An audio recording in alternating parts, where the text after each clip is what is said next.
What's going on, everybody? Welcome to the Alex Cuesta Show. How's everybody doing out there on this Wednesday, November 9th of 2023 for episode number 98? David, you're still here. You still keep finding your way to the show every week, and I don't. I know. And there's currently a cat on my lap because she decided she wasn't getting enough attention. Well, I mean, you decided to bring our family there, and she doesn't like our family. That's true. Strangers, so it is your fault. We're going to call PETA on you because you're torturing a cat. And no, she's actually happy right now. Okay. All right. Well, for once, somebody's happy with you. But anyway, let's jump into the show. Before we get going, if you like what you hear today, like, share, follow, subscribe, rate 5 stars, Spotify and iTunes. Spread this word of mouth. Go find us on the socials. Go search the Alex Cuesta Show. Before we jump into this week's show, last week we had a great show, and I want to announce that last week's guest, Bill Reuter, David wasn't here for that one, but it was just me and him one-on-one. He was a local candidate in my area in Poughkeepsie for the town board. Happy to report that Bill won his race last week. Let's go. And he will be representing the first ward, who is the ward next to me, but he's, a good conservative guy, and me and Bill have plans to do some things over here in the area and to hopefully revamp the Republican Party, add some. It's all because of the show, right? It's all, listen, the show's good luck. You take the credit for it. Is great luck. I'm going to take credit. Anytime that any of our guests do anything good, it's automatically going to be like a feather in our cap. Yeah. So when Derek Evans, when he wins the Congress seat in the House in West Virginia, that's going to be our credit. I'm going to tell Derek he owes it to us. But this week, our guest is somebody that, I think in the future, we are going to owe a lot to this guest, because I feel like she's one of the most important people in the current public discourse around education, around children and things like that. She is Tiffany Justice. She is a co-founder of Moms for Liberty. What's going on, Tiffany? Hey, so glad to join you tonight. Thank you for having me on. Yeah, we're excited. And, me and David, we have followed what you've done with Moms for Justice, Moms for Liberty and everything like that, and how, influential and awesome it's been and how quickly it came. Now, I just want to ask, for people that don't know, why start Moms for Liberty? What is Moms for Liberty? So first of all, I just want to be clear, it's not just me. So I co-founded Moms for Liberty with Tina Deskovich. She's awesome. She's a fellow mom, was a school board member too. I served on school board from 2016 to 2020. And then we have amazing members all across the country that are making the work happen. So Moms for Liberty, we may be leading from a national perspective and be the face and the voice often when we do interviews. But this work is really about decentralized leadership and helping people to be leaders in their own community. And so I love that you guys are highlighting other leaders like in your local area. All politics are local. It's the most important. These are the most important elections that you really take part in, because local decisions affect your life in a very real way. Why start Moms for Liberty? I served on school board. And I had 4 kids in school, and it gave me a very interesting perspective when it came to policy. I was there on the school board reviewing the budget, working with the superintendent to create policy, and then watching as that policy was implemented in the schools and procedure. But then I also had kids in school, so I unpack a lot of backpacks. So I get to see what does this actually look like playing out in the schools. And then my friends have kids in schools, in different schools, right? And so we'd be at the sports field, and I'd hear from them what it looked like in their school. And so there's oftentimes a real disconnect between the policies that a school board passes and the way that the procedure actually is implemented in the schools.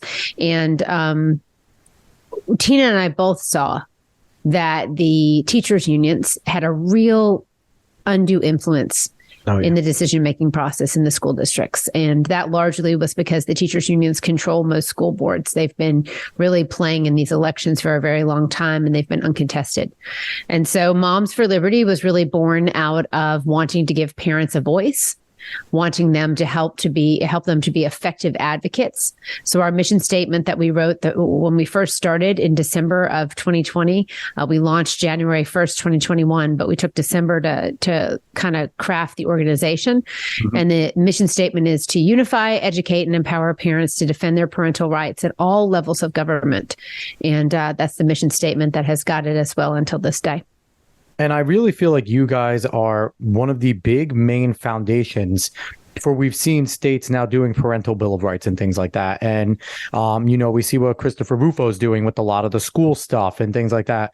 And I feel like without you guys making noise as grassroots, just moms really wanting to get involved. And I believe I first heard you, from Glenn Beck. I feel like he was one of the first people that was Tina. I listened to Glenn. That was Tina. Yeah. And I heard about that. And I was like, this is cool. And I also listen to New Discourses with James Lindsay, and James Lindsay constantly sings your praises, as deserved. So it's, you guys are the absolute epitome of, if you want to make an impact, you just have to do it. You don't have to be somebody big to just go and, have a name. If you have a purpose, if you have a meaning, you're strong and you have conviction, and it's the right thing to do, it will catch fire. And just what you two do and what you guys have grown. And we had one of your people that you work with, Jennifer McWilliams, on the show. Awesome. And she's fantastic. And just, I think what you guys are doing is amazing. So I'm pumped to have you, on the show. It's actually an honor. And you're something that me and David were like, if we can get Tiffany Justice, like, we would be pumped. So that's so nice. You were a bucket list person for this show. Thank you. Yeah, James is awesome. James is on our advisory board. I went to a seminar that James held in Miami early on in the start of Moms for Liberty. And I just felt like we needed to make the information that he was talking about palatable to the American public. Yep. And he spoke at our summit. And if you haven't heard him speak, he spoke about struggle sessions, but he said something funny during the summit. And then he apologized, because James is one of the nicest guys I know. Mm-hmm. But what he said on stage was, he said, I was talking to Tiffany and she said, James, you got to dumb it down for the moms. It's not that we're stupid. No. Our moms aren't stupid. I'm not stupid. We're just really busy.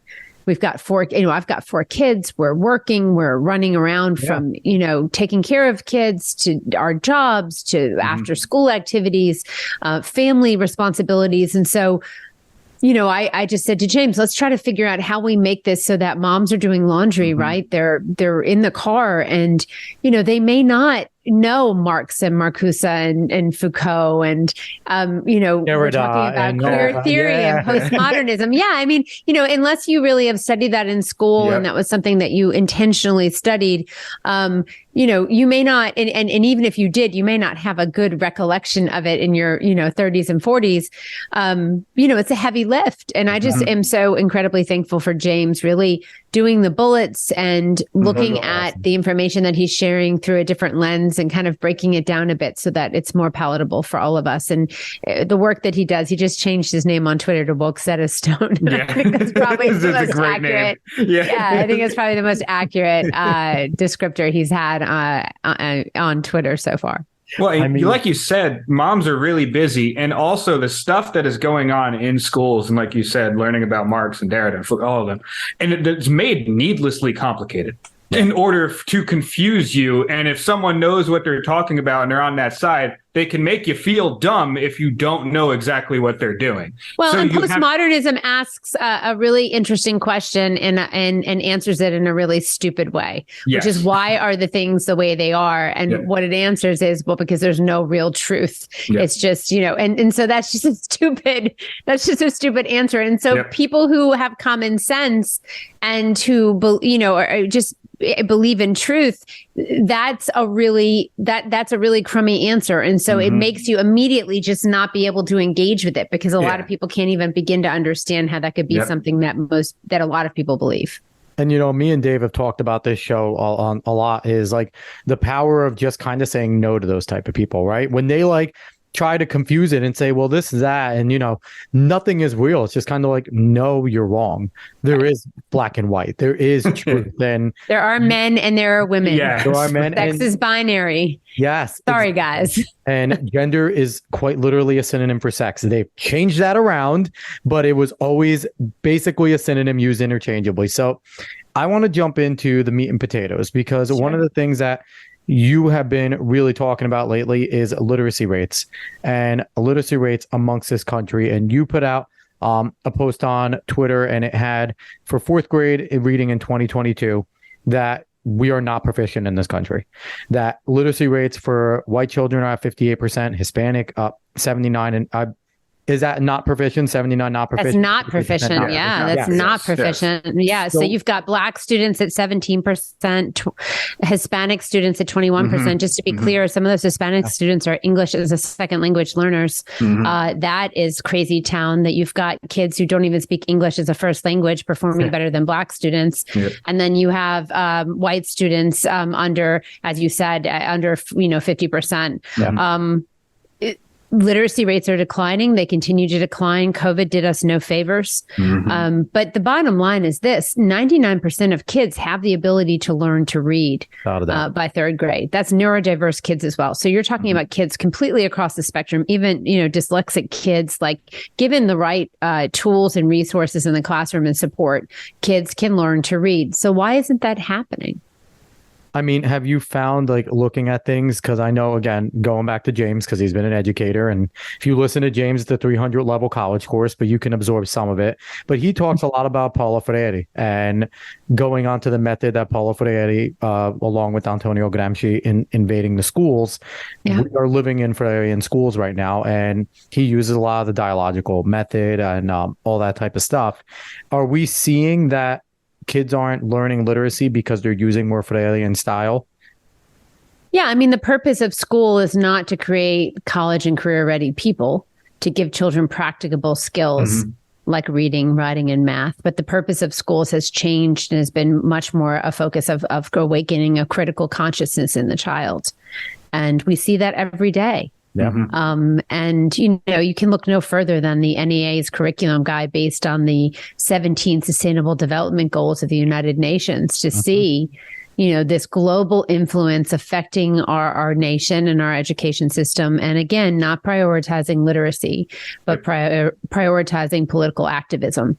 And it's done in many different ways. It's done in all different courses now. It's not just relegated to social emotional learning or the morning time, but it is literally critical theory is woven into math and reading and science and social studies and history and all of the things that kids are learning and doing. And the kids are not okay. They're not learning to read. They're not learning to do math. They're not learning to write. And they're also displaying crazy rates of mental health issues, anxiety and depression. And so, it's time, I think, for American parents to take back the wheel. Conservatives in general have ceded the ground. Alex and David, they really have focused a lot and put all of their eggs in the school choice bucket. And I'm a big fan. I'm a big fan of school choice and educational freedom. And I'm so glad that they have done that work to sow the seeds of that, because we are beginning to reap some of the benefits of the work they have done. But in the interim, they have ceded the ground in public schools. 100%. And that has allowed the left to really come in and to capture all of these institutions. And our voices haven't been heard, and we haven't been as involved as we needed to be as parents or as conservatives. And, so the lift is heavy right now.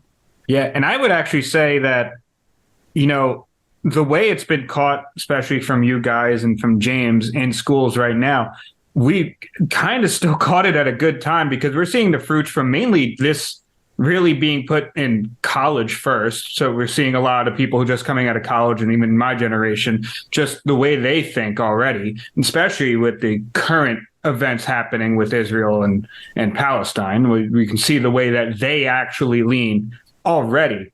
But that hasn't necessarily been implemented other than recently. It has, but not as hardcore in the younger schools. So we already see what it could do to mainly like high school, college kids. And now, luckily, we're actually churning and trying to correct this before it can truly affect a child throughout their whole entire developmental stage and throughout their whole entire young life. No, I agree with you. But I mean, so they're fully operational now. This is why people are always like, oh, they're not hiding. Well, no, I mean, you can't make something happen unless you put it into full operational mode. So there's no hiding what they're doing. It has to be public, because they have to make it happen. So yes, you're right. From a generational standpoint with the children, I think that we have time and an ability to catch up and to start to correct course. But from an educator perspective, from the people that are, teaching in the schools, the capture of the institution and the work that was done to really indoctrinate and then to allow a whole new class to flourish, to go in and to capture the institution and then to continue on the work of communism. I mean, I'm not going to, I'm not going to sugarcoat anything, right? And Marxism, those people are there. And their goal is to continue to indoctrinate. So, while you're right, I think we have a real ability to stop the indoctrination from a kid standpoint. Yes. I think we still have a real concern about the fact that the institutions are captured, and how are we going to root these people out of the institutions?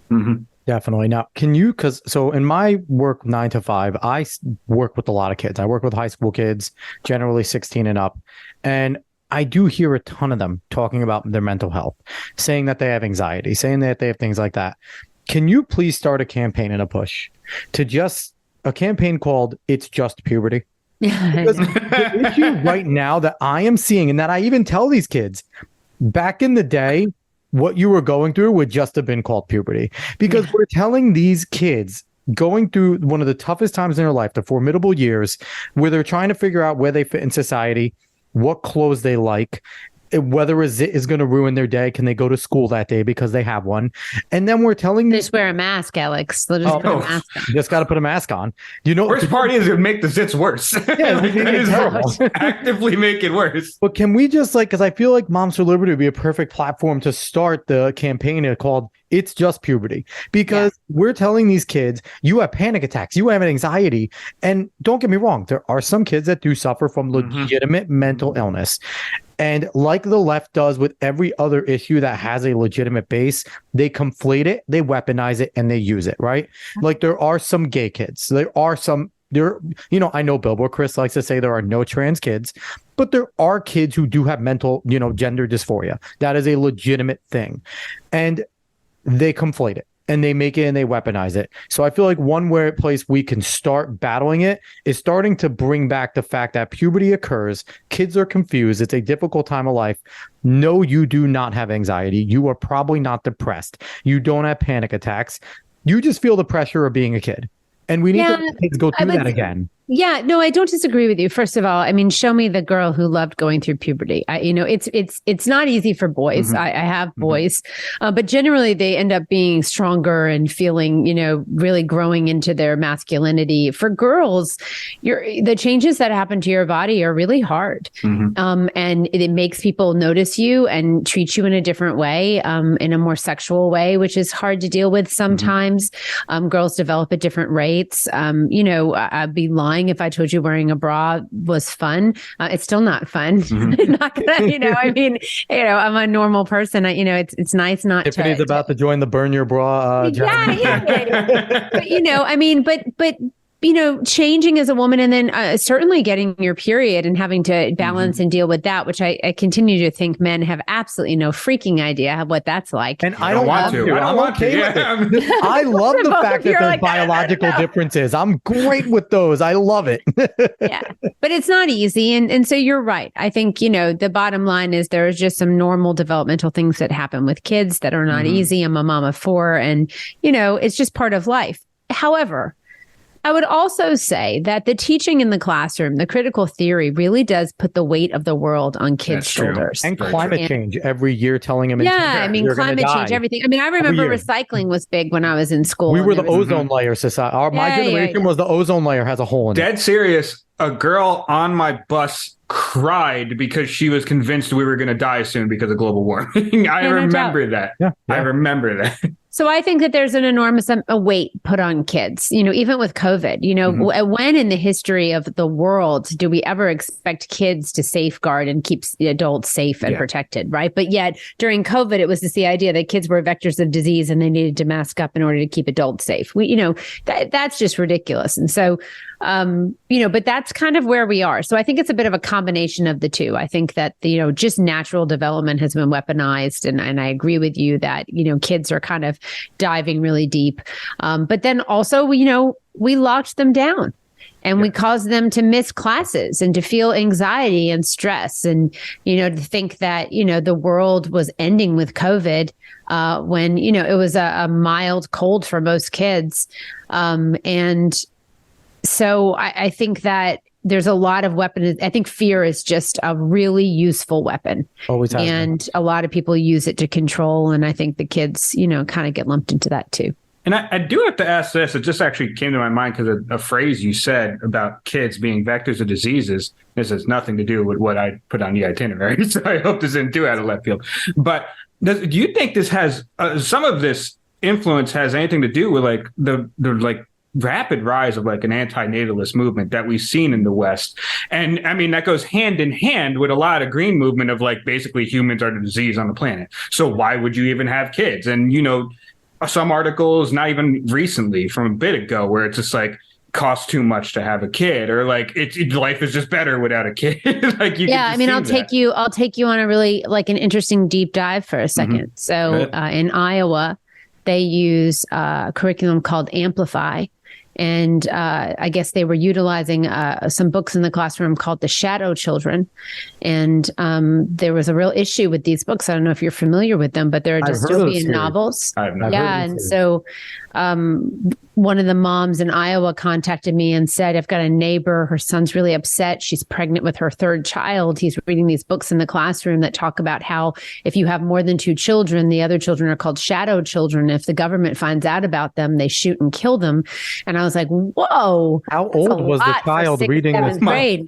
Yeah, it's a lot for 5th, 6th, 7th grade. Yeah, and so then aggressive. I went and I researched the book and looked up the author, and the author in talking about writing the books was really interested in climate change and the one child movement in China, and wrote the book with no specific location so that people could kind of figure out that it was happening anywhere. And she wanted to insert these issues. So then we get back to Ferrari and the generative themes being entered into the classroom. Mm-hmm. And now you have a little kid who's worried because maybe there won't be enough food in the world to be able to feed the baby that his mom is carrying.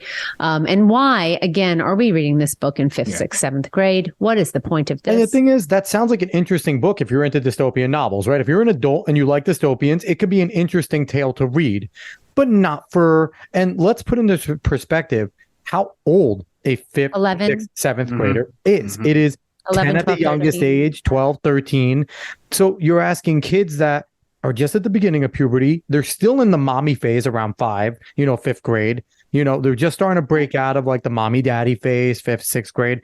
And now you're asking them to combat, like you said, the generative themes of world ending things, like big time societal questions that adults tackle, that adults argue over, that we can't, absolutely put our finger on with some of this stuff. And yeah, but like you said, it's the generative themes. It's turning every single person from a young age into an activist. The whole goal is activism starting at a young age. And that's where it's important for people like you, people like us, to know this. Now, in what you've been dealing with, we could talk about this, us three, because, we've read Freire. We know about Herbert Marcuse. We know these things. How are you trying to get this out in layman's terms to the mom that's doing a ton of things, to the dad that's working a ton of hours as well, and everyone that's trying to just get through their life? Maybe they pay attention to politics a little bit, but they don't dive into philosophy like this. How are you explaining it to them why this, not just that the book is bad for your kid, but what they're trying to do to your kid through this book? I think most parents are feeling it. They're seeing it. They know that their child isn't doing well. They're not learning. They're not enjoying going to school. That's the first real evidence that a parent has that a child isn't learning well in school. If they don't want to go, your kid should want to go to school. Yeah. They should be excited to go to school, especially in elementary school, right? The work gets heavier in middle and high school. Maybe it's harder. It's more challenging. But, you should have your kids wanting to go to school. And unfortunately, that's not the case across the United States right now. Not a lot of kids want to go to school. So parents just are feeling it naturally, I think, and during COVID, I think there were a lot of parents that thought their kids were doing okay. And then COVID happened and they've got their child at the kitchen table and mom's doing the dishes or, working or, trying to figure out how they're going to make ends meet while they aren't allowed to work or their business is shut down. Yeah. And then parents are like, wait a second, like you really aren't writing very well. Like you're not holding a pencil properly. And you can't write a couple sentences together and you're having a really hard time answering these questions, or you're being asked to read this, but you're reading fluency, you're reading out loud, but parents you hadn't had homework coming home for parents, right? Parents have kind of been conditioned, like school happens at school. And when they come home, we're not going to send homework home. Mm-hmm. And then you have this transition from textbooks being physical to we're going to all leave them all at school to now everything's going to be digital, which means that they can be changed whenever they want. My kindergartner has a Chromebook that they require that they use like 10 hours a week. Chromebook? Yeah. 10, like something like that. And they require like a few, I don't know what the exact number is, but they require that kindergartners at 5 years old. Oh yeah. Acclimated with one-to-one. Yep. Like I don't, unfortunately enough, when we met with the teacher, she's like, I hate this stuff. I do the bare minimum. I don't go any over. But just the fact that they have to do it. And it's like you said, they're getting them used to doing everything digital. They're getting them used to throwing it on there. So like you said, as a parent, we used to have to take our textbooks home. We used to have to do the stupid little wrapping and everything, make sure that whatever with the little book socks.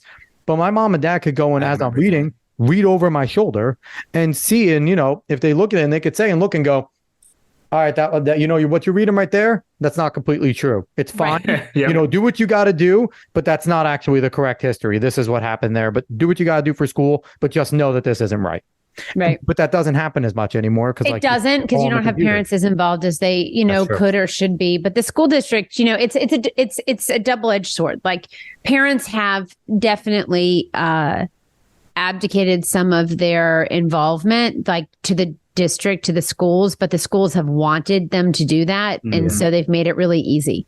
And so, I choose to believe that the vast majority of parents love their children and want what's best for them, even if they don't know what the best decision is to make right then in the moment, or they haven't had that modeled for them. I do believe that most parents, the vast majority of parents, love their children and want what's best.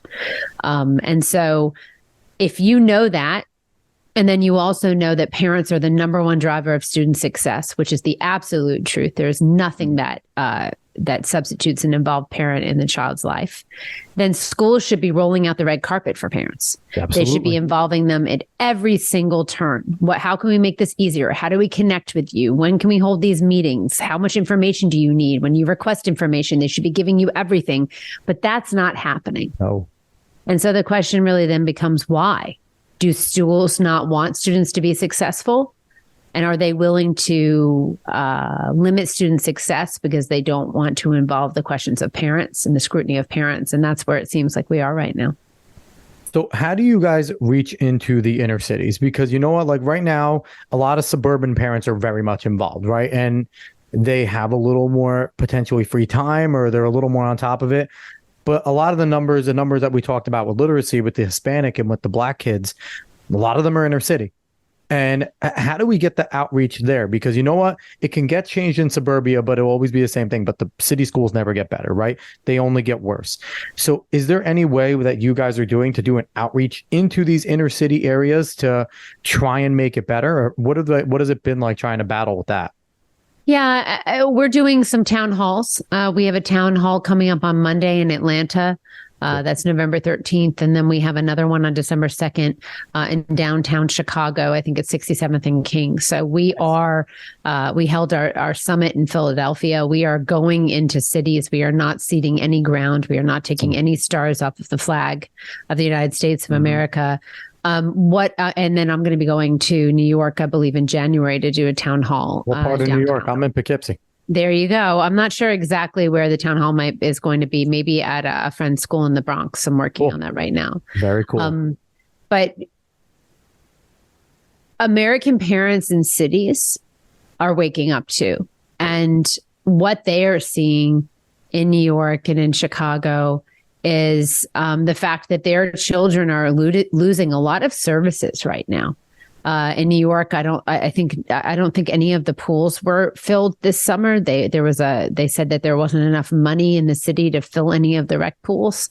Randall Field is being used as a tent city. The children do not have any green space. Funny that they don't use Central Park as the tent city and let the kids have Randall Field. No, of course not. Right. You've seen parents in Chicago stepping up and speaking out, extremely concerned about the migrant crisis in Chicago and the fact that their students and their kids' services are being cut, rec services are being cut, and the money is going to migrant services, and parents are upset, and rightly so. Yeah. So, you've got Baltimore City schools, you're spending an enormous amount of money on education, and you've got 0% of kids proficient in math or reading in 14 schools in Baltimore City. And so, I think parents have been conditioned for a long time that the teachers' unions are their friends. Teachers' unions school districts oftentimes are the largest employer in any given location. The largest amount of money in the county is spent on education. So there's been this kind of, pass that I think the districts have gotten for a while, but parents are waking up and they're learning that, my kid's getting an A or a B or a C, but does that mean that they're actually getting the skills they need to be successful in life? Yeah. And, that obviously is we're seeing now that they are not. So, obviously your mission in Moms for Liberty is to get these parents waking up, get them involved, get the kids a better education. But also when we talk about the inner cities, how do we get across to these parents that you guys voted for this? This is what majority of you have voted for. Majority of you have voted for the policies that have brought these migrants to your streets. Majority of you have voted for the policies that are going to have your elected officials allocate that money to them in order to gain political points. So is there a way to kind of get that across as well, that guys, it can change. Waking up is great, but you can't keep going in the same direction, because we can say all we want here, but if you continue to do that, you're going to get the same results. Yeah, I mean, I think just being honest and showing what's happening, but you look at, Chicago had Lori Lightfoot, who railed against the unions, to be honest with you, in the last part of her term. She went up against the unions continuously. I'm not a huge Lori Lightfoot fan, but I certainly appreciated the fact that she was doing that. Yeah. And then you got Brandon Johnson, who is further to the left than Lori Lightfoot, if that's possible. Yeah. And really destroying the city. So I don't know how bad it has to get in order for people to recognize that the people that they're electing are not representing the will of the people and helping their families. But I would imagine that the crime increases are going to continue to push people further and further to recognizing that they need to vote differently. It's just really unfortunate that that's what the motivating factor is going to be. It's going to be more lost life, more crime, more danger, and more kids who suffer. So as we continue to talk about, more jumping into the education of kids, we're starting to see the development of something called community schools. Now, if we know what it is, but for people that don't know, with the inclusion of things like DIE, diversity, inclusion, equity, and SEL programs and things like that, and the Freirean activism with generative themes and stuff like that, we're seeing a lot of that happening. What are community schools? What are they trying to do in the schools to create them that way? And how do we combat that as well? What are the strategies there to combat that? Yeah, so community schools are this idea born out of the CDC, the whole school, whole child, whole community model, where the government would like to push all services to meet the needs of kids and families out of the schools.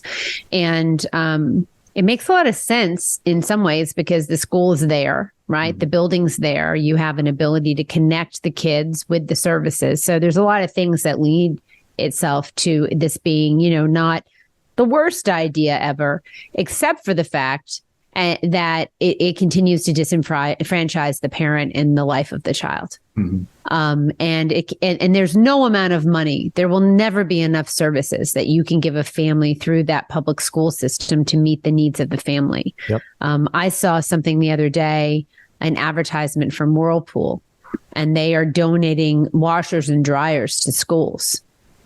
And I put it out on Twitter and I said, really?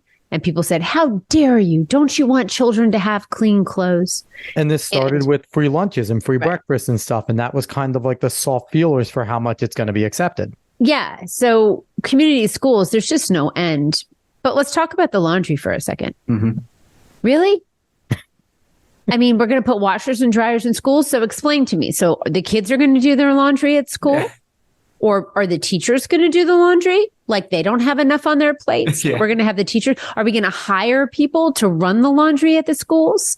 So the kids are going to bring their laundry to school to wash and dry their laundry? I saw some other programs where there were grocery stores being put in schools so that children could bring home groceries for their family for dinner. Is that the responsibility of the child? You know, I think it's time in America we stop treating children like adults and we stop treating adults like children. But in a model, the student's the teacher, the teacher's the student. There is no difference between an adult and a child in their thinking. And that's what they're trying to get across. Yeah. So community schools are an effort by the government to usurp local control. It will come through different grants through the federal system. It will encourage community partners. So outside organizations, and the left has like 21,000 single issue organizations to meet the needs of communities. And it empowers them, specifically Planned Parenthood, mind you. They're one of the lead groups to come into schools to provide services to students. And when you look at informed consent being lowered in many places to 12 years old, again, I don't know a lot of 12-year-olds that know their medical history and should be making that can make informed decisions for themselves from a medical standpoint. My 12-year-old would eat Oreos all day if I let him. So, right? Truthfully, I mean, I'm 27 and I could probably still eat Oreos. So I will say sounds pretty good to me as well. Right. And so that's community schools. Community schools is a great idea in theory where you'd be able to meet the needs of every kid. And, the arguments that are made are good arguments. Well, if a kid has a toothache, and then how can they focus on school? Yeah, it's true. That's really tough. I would imagine it'd be really hard if you have a cavity or a really bad toothache to focus on school. But right now we have a system where if your kid gets lice in school, they send them home and they're not allowed to come back until the lice is gone. And you don't have anybody coming to your house to help pick out the nits. Nope. I mean, you're doing that by yourself. But apparently, if your child decides they want to change their gender, supposedly, which is impossible, but let's say for a moment that it is, then the school will embark on that journey with your child without your consent or knowledge. And so it's just this upside down world where we are right now, where they're going to pick and choose what they want to have to deal with. And it's going to be used as a weapon to continue to drive a wedge between the parent and the child, with the ultimate goal being communism or the revolution. Yep. And James says a lot, and I think it's always really important. People look for like, well, why this? Why that? Why this? How is this connected to this? It's just all in service of the revolution. Sometimes it's connected, sometimes it isn't, but it's all in service of the revolution. Absolutely. And I just want to let anybody know that's listening, whenever you hear anybody talking about education, they talk about a holistic method. Yeah. What we've been trained to think of holistic is, oh, it's earthy. Oh, it's natural. That's where our minds go to because of like holistic methods of medicine and things like that. When they're talking about that in education, they're talking about exactly what Tiffany said when it comes to the CDC and the 17 goals with the whole child, the whole school, whole community. That is what they mean holistic. They're talking about it in that way. So I have a question. How much has the ESSA Act, Every Student Succeeds Act, helped out schools to be able to do what they want to do at the community schools? But I know that that's pretty important to them being allowed to do a lot of these things and get funding to do a lot of these things. Yeah, there's been a lot of data sharing that's happened that's opened up the way that information is shared about students and their needs. There's been a lot of surveying that's happened of kids in schools. And even though there are federal laws that prohibit that surveying from happening, the Protection of People Rights Amendment, for example, a federal law that says there should be no surveying of children of their political affiliations, their religious beliefs, their sexual preference. So preference, preference, but there was more than that. Gotcha. Sexual orientation or feelings. proclivities. I think that's what I was trying to get to. Yeah, yeah.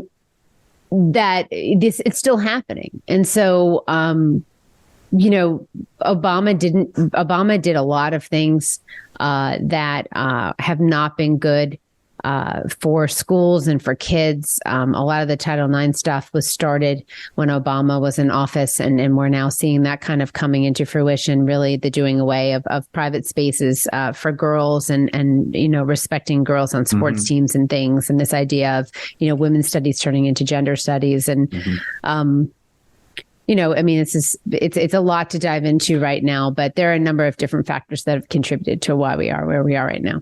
Yeah, we had Sean McBurney on the show from the Main Source of Truth, and he's been very big on the, males and female sports. And I know he's been going on right now about the one in Maine with the cross country runner that's continuing to just take places and things like that. So, more strong advocates for things like that. And he helps out big time. So I want to jump into more of like a main picture thing with you, Tiffany, because what we're seeing right now is something that if anyone wants to look up Antonio Gramsci, which, fun fact, Pete Buttigieg's father is the person that translated Antonio Gramsci's prison notes into English so that everyone can understand it in the world. So there you go. You have a Maoist Marxist as your Mayor Pete. Yeah, Mayor Pete. You have a Maoist Marxist as your transportation secretary. Not a surprise.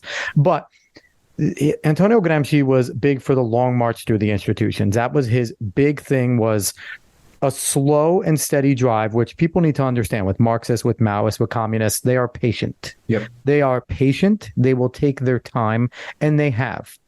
So what have you seen with the long march that's been going on with everything with CRT, with equity, with, the Maoist revolution coming in?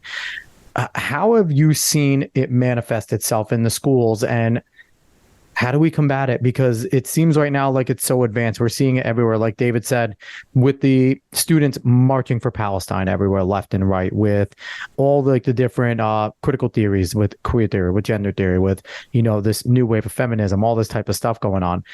How do we battle it? It seems like it's everywhere, and it seems like it's so pervasive right now.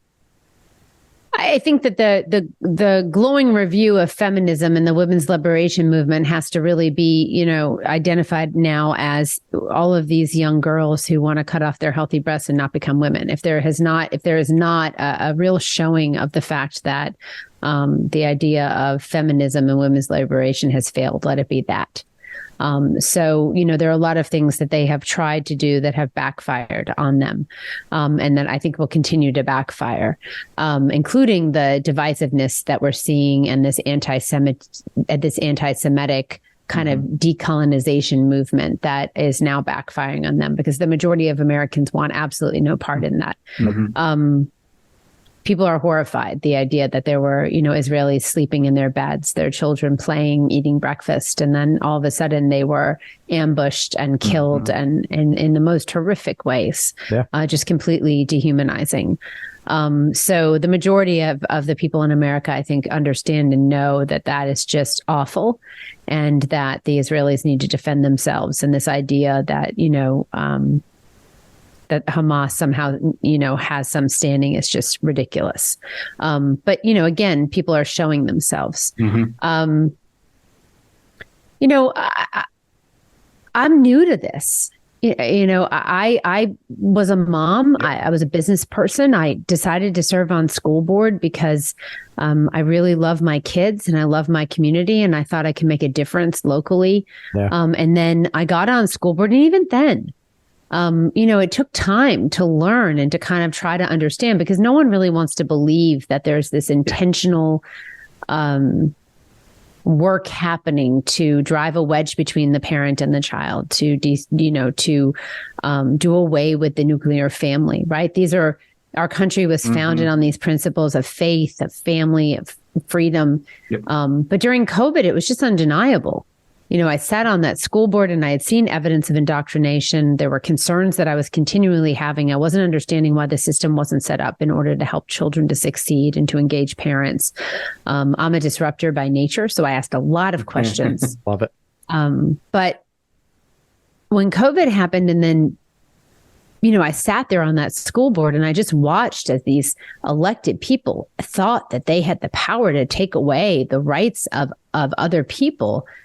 It just blew my mind. Yeah. And I just kept turning around looking like, well, you people must be out of your minds. Who do you think you are to do this to other people and to parents and to make decisions for other people's children, right? The idea that parents have fundamental rights that are not granted by anyone else other than God or nature's God. Like, I had a conversation with a reporter today when they said something about, well, what do you say to parents that don't agree with Moms for Liberty's stance on parental rights? And I was like, I just want to be clear. What do they believe? Like, do they believe that the government gives them their parental rights? Like, whoa, no. Govern me harder, Daddy. I'm sorry? Govern me harder, Daddy. Like that's exactly. I mean, like what it just is, what, and no, that's not what they believe. But what do you say to parents that believe that, they want their children taught about LGBTQ issues in school?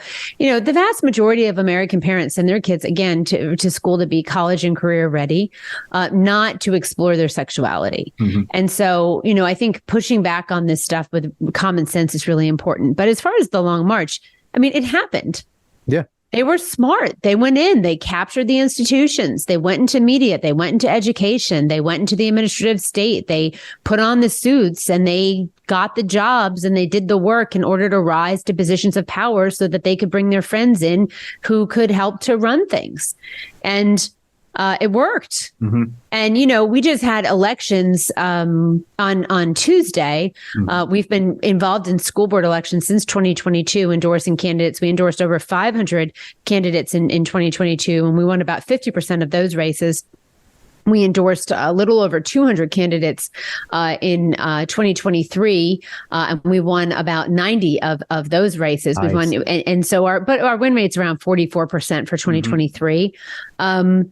It's still really good. Absolutely. It's a big influence. And the most important thing that I see, and the most important number that I look at is that 83% of the candidates that we endorsed in 2023 had never run for local office before. Mm-hmm. So we've begun our own march through the institutions. We've begun our own march to reclaim our country. And it's not going to happen overnight. And we're going to have to be patient, and we're going to have to build support and community and funding and resilience and perseverance in this movement to save America. But, again, we're going to have to be patient. And we are in the middle of a cultural revolution in this country, and these schools are being used as an initiation point for the indoctrination. And so I say to people often, we can do a lot of things. There are a lot of important things that we need to do, that leaders, presidents, secretaries, people need to do. Mm-hmm. But unless we reclaim America's public schools, we're really probably another generation away from losing our country completely. And we can just sign it off. So I feel like we've been given this real gift with COVID. Yeah. Yeah. And that we need to seize upon it. Yeah, I'm sorry. Yeah, I call it lemonade. It's COVID lemonade. Yeah, to take back the country. Now, that was like really big scope of a question. I now want to narrow that question down. Sure. What would you say to parents just actively with their kids to make sure they don't get caught up in this web of what the public schools are doing, even with social media? I mean, just going on there to things you could see, especially because my brother has 2 young girls. What would you say to parents to do with their kids, or to say to their kids, or whatever, to try to prevent any of that stuff from really taking any hold on them? Yeah, it's what my husband has done naturally, but James tells people to do is to make them laugh at it, show them the ridiculousness of what's happening, be honest with them about some of the things that have happened. You need to talk about Mao and the Cultural Revolution and the Great Leap Forward that preceded the Cultural Revolution and the millions of people that died. And why that happened. You need to talk about Hitler. You need to talk about Stalin and Lenin and Pol Pot. We need to be honest and talk about history and tell your kids about history. We need more anti-communist education in America. Yes, I think it's incredibly important, and Moms for Liberty is working to help to create that and work on that. But above all of it, talk to your kids about it and get them to laugh at the nonsense. I mean, and my husband has done that well with our kids, where he just makes a joke and he's like, it's so ridiculous. And then they laugh and they think it's ridiculous. So you kind of just inoculate them against a lot of this. And I think that's probably one of the best things that parents can do, especially with teens, is to just make fun of it and just show them how ridiculous it is, you know, and to remind them that women can't become men and men can't become women, no matter how many surgeries, medications, or dresses they wear. Just play Mrs. Doubtfire over and over again and just treat it like the comedy that it actually is. Man, that ruined that movie for me. I loved that movie when I was younger. You know what? It is still a great movie because we could still, Robin Williams is still a genius. Rest his soul. So the last thing I want to ask you about, and it's kind of, you know, it's got to be a tough thing because Steven Crowder released 3 pages of the manifesto of the Nashville trans shooter, Aubrey Hale, 28-year-old, went into a school with the intention. Now we know what we all thought, right? When we saw it happen, we assumed that this person was somebody who was propagandized, was influenced with a lot of the critical race theory, with a lot of the Marxism that was going through. And now as we read her diary, we saw that she was pointing that she talks about white privilege. She talks about a lot of the buzzwords that you see. As a mother, as a former school board member, as somebody that is now on the crusade that you're on with Moms for Liberty, what were your feelings, thoughts, emotions when you read those, and knowing that there's probably a lot more pages of that that haven't been released yet? Yeah, I mean, first of all, as a founder of Moms for Liberty, just the lack of transparency that what happened and the reasoning for not releasing it and the secrecy around it is concerning and really scary. Yeah, if this was a white male going to an inner city school with the manifesto, it would have been out within hours. Yeah, It would have been released. Right. You know, Billboard Chris Elston is a good friend of mine, and he talks a lot about the effects of puberty blockers and cross-sex hormones on people. I don't think we talk enough about medications. Yes. I always want to know what medications. I want to know about the guy in Maine. Was he on, you know, medications? I want to know what medications he was on. I don't think we talk enough about the effects of medications on people and their moods and how it destabilizes them. But beyond that, you know, if you're a white, the only thing worse than being a white girl is to be a white boy. Yeah. Right. And so you look at this, you know, young woman, white woman who can do away with her guilt and privilege by becoming a victim, by identifying as transgender or non-binary, and kind of becoming, you know, kind of shedding some of that white privilege by becoming an oppressed class. And then you see the justification that happens once that identity is assumed, and this idea that somehow she's going to separate herself and then seek vengeance. And, you know, I was talking to another gentleman today, and he was saying, you know, empathy is great, but that also then becomes a victim and perpetrator situation. And then you have this animosity that becomes breeded for the perpetrator that manifests in some way. And I think that's what we saw there. And it's incredibly sad. What I know about girls who go on puberty blockers and then cross-sex hormones is that testosterone makes you feel really, really good for a short period of time. But over a longer period of time can breed a lot of aggression and mental health issues, as well as physical health issues. And we're not being honest about that. So the last thing I'd say about this issue of gender dysphoria or gender ideology in general is this. I go back to what I talk about with parents. Parents love their children. I believe the vast majority of parents want what is best for their kids. But around the issue of gender ideology or gender dysphoria or gender affirming care, and I say that in scare quotes, we're not being honest with moms and dads about what the effects of puberty blockers and cross-sex hormones are. You know, parents deserve to know if they put their son on cross-sex hormones, on puberty blockers in the ages of 9 to 11 during Tanner stage 2, they will never have an orgasm. Marcy Bowers, Dr. Bowers has said that they know and have evidence that these boys never have an orgasm in their life. What 9-year-old, 10-year-old, 11-year-old can make the decision to never have an orgasm or intimacy, sexual intimacy with another person in that way? What what girl can decide that she never wants to have babies or to breastfeed? I saw a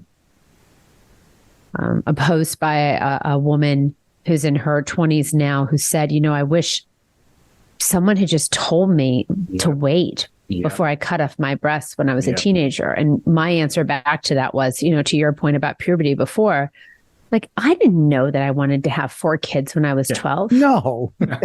And much less to breastfeed all 4 of them, which I did.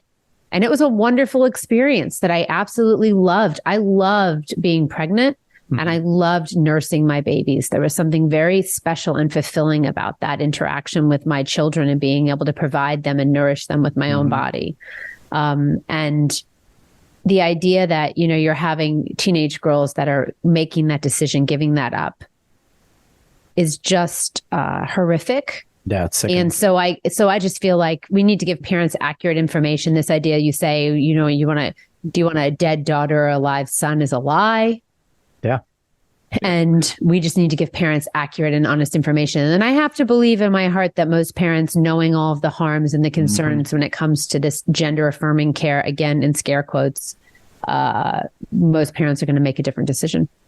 Yeah, I was actually going to say I wanted to go one step further than you and not say that, not even not being honest or being inaccurate, they're actively threatening parents, saying dead daughter or live son. Like, it's not even just inaccuracy, it's literally threatening them, saying your child's just going to die, they're just going to off themselves if you don't do this, so you have to do this. Right.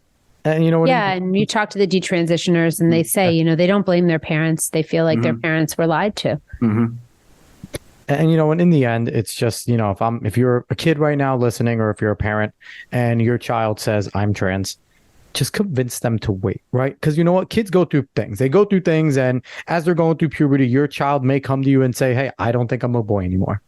And, I'm not going to tell anybody how to parent, but I feel like the best way, especially in this current environment, is wear whatever clothes you want. Do what you want at the time.